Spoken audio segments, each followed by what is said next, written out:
Madede. Maswera say, guys. Are you good? Look this.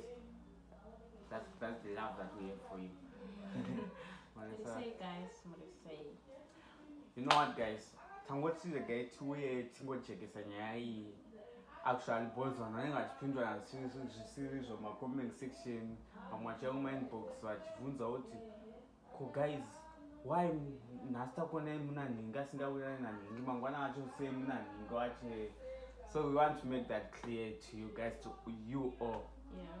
Isu atina grudge nemunhu kana one person if nyamuhatamba nizana before zvakatopera ikoko. We don't want to be people vane madrama. Now I love to explain things. Maybe pakatonzi pabiwa, maybe pandonzi ndini because then those are another side of my story. So guys, isusu atina grudges nevanhu. Samukatona vanhu vanotifarirawo semafariro amunotiita riri. I'm sure to me some notified pane vamwe vasingatide pane vamwe vanotida. But isusu what we can say is this: isusu hatina grudge nemunhu pasocial life, pana pafacebook or even in real life.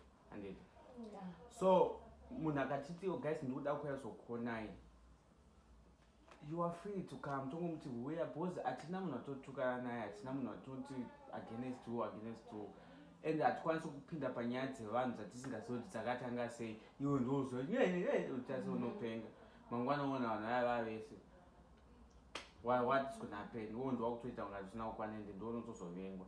So zvatakadzidza as delicious family, we are family, me, my wife and Junior. We are Nanoku. So we are family like that, guys.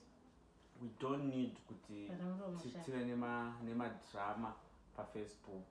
Vazonetsana ningi. Mumbozetandasa mas family yokupopetedza neningi. No, we don't want that. And it's a big drama that we don't want. We don't want followers ekuita kutsvaga nekutukana nevanhu kana kutsvagana nekuti nekuvhura hombe dzisingavhuriki.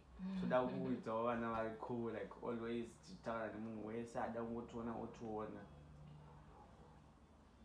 That's what we want. So guys, I hope kuti understand why muchitona different people. Ivo vamenowo kana vanhu vacho vakazozvitora kuti kwasei tandaza family ichi iri kuna nhingi wandakavingana naye yozoya futi kwatiri. Hatitore nhau dzevanhu tichiendesa kune nhingi kana kuti ende anotouyawo kwatiri anotoziva kuti hativhunzwe nhau dzevanhu, hatidi kana nokudziwa. If you come to us, you come to do a content with us kana kuzotora mapiki. Zvapera ipapo. We are not gonna discuss with ko sei musinganzwanani namajovha ndo yako. Zonzi aiwa majovha ndo yako chi igwiri kuiti. Hai papa achintone mezi. We don't do that. Wafambira, we do what you came for. So that's why mchona pasina madrama nobuda zvinhu tikasangana nevanhu because changes zazvo tasangana kana ivo vanhu zvanga zvazvadi zvakawira. So guys, hatina grudges. We don't do family, we are family. I don't know kana pane zvandataura zvakaipa. You never know, sometimes unogona kufungisa kuti kutaura zvinhu kwazvo wotaura chi wokutaura zvinhu zvikubowa munhu. But I just want to let you know guys that we love you guys. Tine Instagram, musingazivi tine Instagram 4 Oh. You can talk on 8 seconds or so. Okay.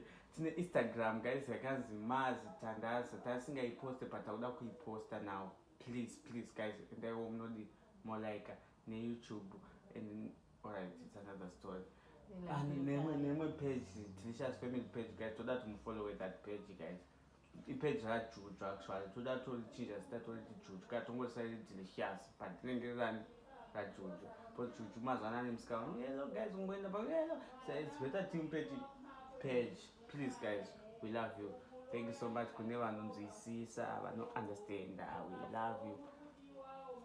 Baby, I will go more inside. And they see no.